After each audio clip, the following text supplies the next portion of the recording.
Today we build a 5 metre gate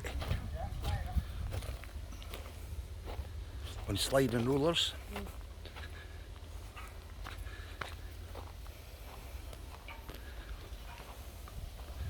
That's it, in place now just to fit it up.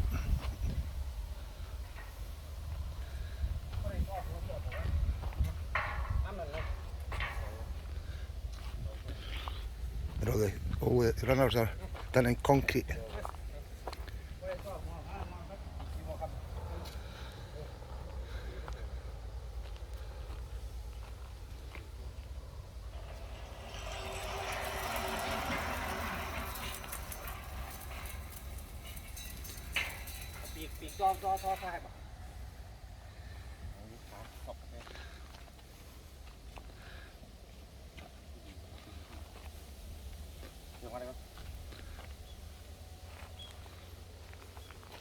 But strong gate, eh?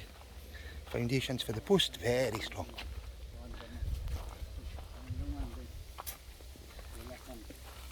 All concreted in, and the base is concrete right up to the very top. So, oh, very strong. Now we'll just fit the fasteners on it and the lock. That's it.